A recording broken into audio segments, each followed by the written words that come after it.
Ravako malala ho amin'ny tompo ho aminareo mandrakarivany ny fahasoavana sy ny fiadanana avy amin'Andriamanitra Raisy Jesosy Kristy Tomponsika.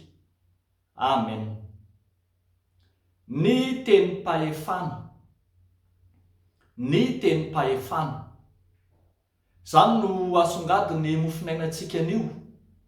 Filazany tsara araka ny LIOKA 4 ny andininy faraka amby 30 hatramin'ny fa 7:30.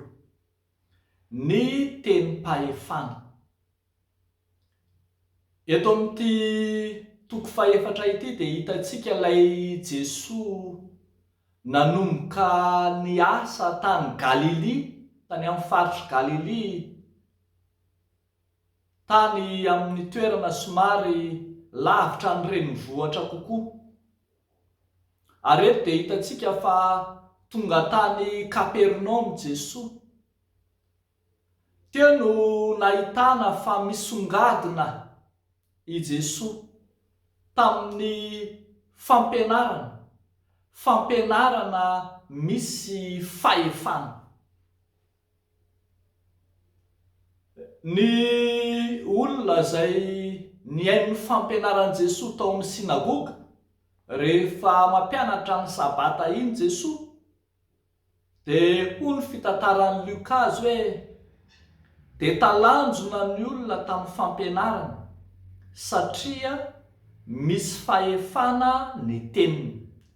Na talanjona ny olona ny fampianaran Jesosy noho ny fahefana tao aminy. Ny fitantarany Matio any amin'ny Matio 7 dia milaza mihitsy fa tsy mba tahaka ny fampianaran'ny mpanoradalàna ny fampianarana. Misy fahefana ho izy tsy tahaka ny an'ny mpanoradalàna. Ary zany no nahagaga ny olona fa ity ilay Jesosy zanaka mpandrafitra tsy mba nianatra tamin'ny sekoly ambony, tsy mba manana nianatra tamin'ny sekolin'ny raby na nanaraka ny fampianaran'ny raby. Zany ny mpanoradalàna tsy maintsy manao référence an'ilay mpampianatra, ilay raby mpampianatra azy teo aloha.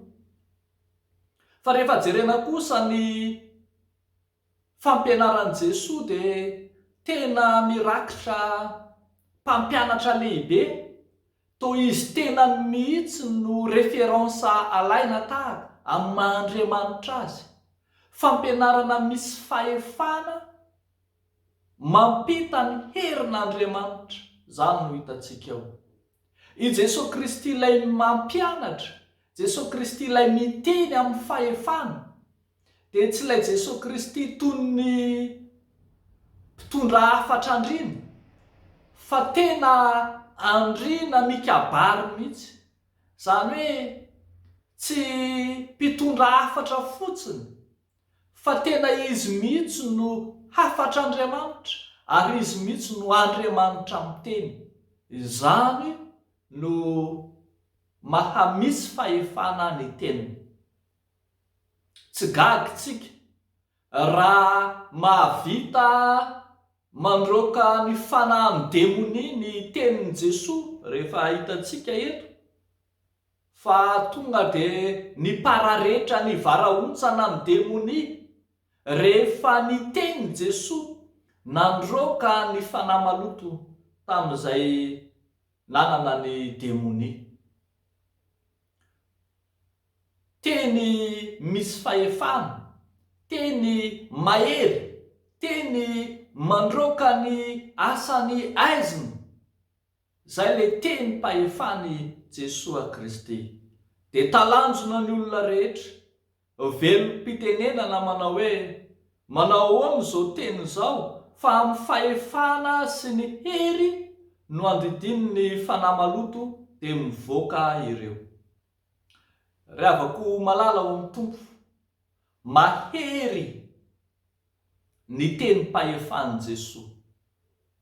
Ao amin'ny tenin'i Jesosy no misy hery, ao amin'ny tenin'i Jesosy no misy an'Andriamanitra. Ny fiangonana rehavako malala dia tsy manolotra zavatra hafa entina anoerana ny ratsy, afa-tsy io tenin'i Jesosy ilay misy fahefana, ilay misy an'Andriamanitra, ilay Andriamanitra io. Tsy fanaon'ny fiangonana loatra no manolotra zavatra hita maso entina hanasitranana, tahaka ny hoe diloilo avy any Israela, menaka avy any Israela, rano voasina na rano hasinina na karazana zavatra hita maso samihafa entina hanasitranana, fa ampy ho an'ny aretina, ampy hanasitrana ny aretin'ny saina, ny vatana, ny fanahy, ny tenin'Andriamanitra. Tsy manana afa-tsy ny tenin'Andriamanitra ny fiangonana entina androana ny demonia. Tsy fomba ny fiangonana FJKM maloatra ny mandroaka demonia amin'ny alalan'ny otra, sanatria na amin'ny alalan'ny fihetsika mahery vaika atao ohatrana itenenana fa ny sandrinao na ny tanjakao no amoahanao ny demonia. Tsia, ny tenin'Andriamanitra no entin'ny fiangonana amoahana ny asan'ny maizina. Izany mahatonga antsika miaraka misampana fifoazana, miaraka mpiandry rehefa mandroaka demonia dia tsy mikasika ny vatan'ilay marary akory, tsy voatery mamelaka tahamaina tahaka ny fanaony sasany na mamelo totondry na manambana totondry ilay marary. Tsia, ny tenin'Andriamanitra, teny misy fahefana, TENIM-PAHEFANA, teny misy Andriamanitra, teny Andriamanitra, io no entina maharesy izao tontolo izao. Aoka aritsika rehavako malala, tsy ho diso famindra, ho diso fandray amin'ny fampiasana ny tenim-pahefana, ilay teny misy hery, ilay teny mahery avy amin'Andriamanitra. Teo n'Andriamanitra irery amin'ny voninahitra. Amen. Ivavaka isika. Sotranao izay Andriamanitra ny amin'ny fanomezam-pahasoavana samihafa izay omenao amin'ny fanasitranana ny marary, amin'ny fandroana ny demonia, amin'ny fampahirezanao ny mino amin'ny alalan'ny teninao, ilay teny mahery, teny manasitrana, teny mamoaka ny asan'ny aizina, teny izay andresena ny hery ratsy rehetra amin'ity zao tontolo izao ity. Misaotra anao Tompo. Ary ankehitriny izay dia mivavaka manokana ho an'ireo zandry zanakao, ireo izay miatrika fanadinana, ary dia tsaronay manokana ny fanadinana CPE ho an'ny zaza malagasy rehetra. Mivavaka ihany koa an'izay rehetra miatrika fanadinana na fifindran-kilasy zany, na fanadinana samihafa any amin'ny sekoly ianarana. Eny, ianao Andriamanitra hijery azy ireny araka ny haben'indra fonao. Dia ataonay sy angatahanay izany mivavaka izany. Misaotra Tompo. Amen.